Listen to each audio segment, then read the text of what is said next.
The story today is to try and teach you a principle about training horses. Uh, and what we're going to talk about today is how do you get a horse to not want to run away? We had a client, a little girl by the name of Martha, and she was a little bitty. She was like 8 or 9 years old, and her dad had bought her a quarter horse that was 16-1 gray. Good looking horse, but he was of Hancock breeding. And if you know anything about breeding in quarter horses, the Hancocks were tough-minded horses. Uh, Good horses, but they had a mind of their own.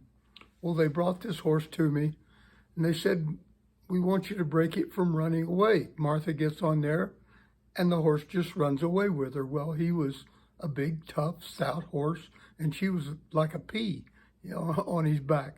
It didn't matter how hard she pulled on the reins because she wasn't strong enough to pull on the reins very hard, and he would just run away. Now, there's a number of ways that you can solve that problem. You have to remember, I was young and thought myself as a kind of a tough cowboy, just learning about horses, and so I got on him, and I didn't want him to run away with me necessarily, but we were going around, and the first ride on him, it was pretty cold. In fact, the creeks were frozen over, and but I got on him, and I thought, well, I'll take him out here in the field, and maybe we can get him to where talk him into not running away. Well, he got out there and he got bullheaded, and he grabbed the bit and he ran away with me. Well, now, where he ran away, we had about a 65-acre field that was terraced on a hillside and had a big brown mound. It was actually the mound in the middle of the field was probably 15 feet higher than the outside edges of the field. We had the whole field farmed, and it was in wheat. And so we go out there and he starts to pull and run, and I thought, okay, one of the ways to get him to not learn to not run away is you just let them go. And when they want to quit, you tell them they can't. Horses are smart. They learn pretty easily what they can get away with and what they can't.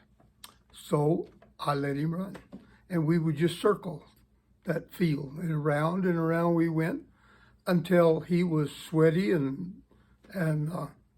he decided he didn't want to run, and so I made him run. Now, we weren't running real fast. At the first he was, but he had gone down to where it was just a good long canter, but I was making him go. I wasn't letting him quit. And we'd gone, and he was really wanting to quit. And I thought, okay, we've been around this field enough. We need to have something different to face him with.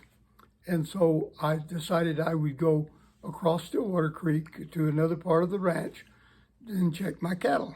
And so, like I said, it's cold out, and where we crossed the creek, remember I told you the other day this creek was like a long slough. It was like, 25 feet wide and deep in some places, not so deep in others. But where we had a crossing, it was about 3 feet deep, and it was a sandstone bottom, so I knew it was a good bottom, and so we're still at a canter. We come cantering and came down there, and there was just a little tiny thin skim of ice on the water, and I was just going to canter him on across. Well, he hit that water, and the water, of course, splashed up on him and me, and the shock of the cold water and him being really hot, he passed out right in the middle of this thing and went down. And I stood up. I still had a hold of the reins, and he's laying totally underwater. And I thought, oh no, I've killed him.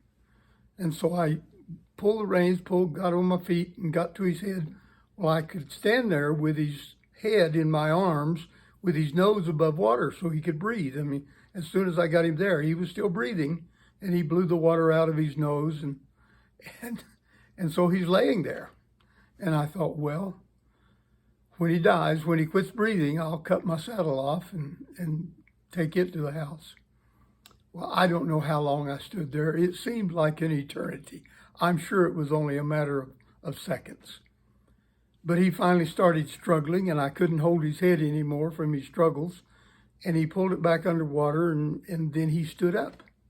And when he stood up, I just got on his back, rode him on out of the creek, rode him out to check my cows, and went out and checked the cows. And then when I'm headed home, all of my clothes are frozen. I mean, they are ice. They're stiff with ice.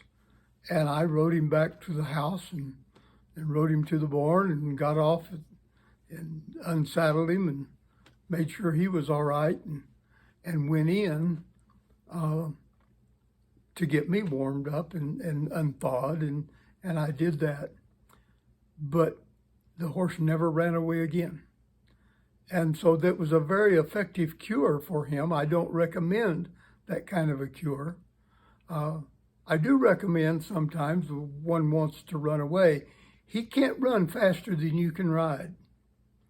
That's a given. As long as you stay on top of him and keep him out of fence lines and that sort of thing, you can run, and he'll eventually say, this is not smart of me to run this way. And he will begin to slow down.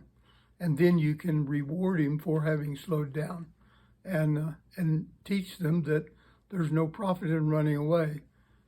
Sometimes they run away from something that is scary, and you can't blame one for that, but you want to get them to where they will stay when things are scary around them. We've had the lesson about sacking one out and doing some things around them that create fear in their part and help them to overcome that fear. If you overcome the fear, they won't run away. But if they run away just because think they're tough and whatnot, then sometimes you have to deal tough with tough measures. Anyway, another tip of training is don't ride across ice-covered creeks and have those kind of things happen to you. Have a wonderful day.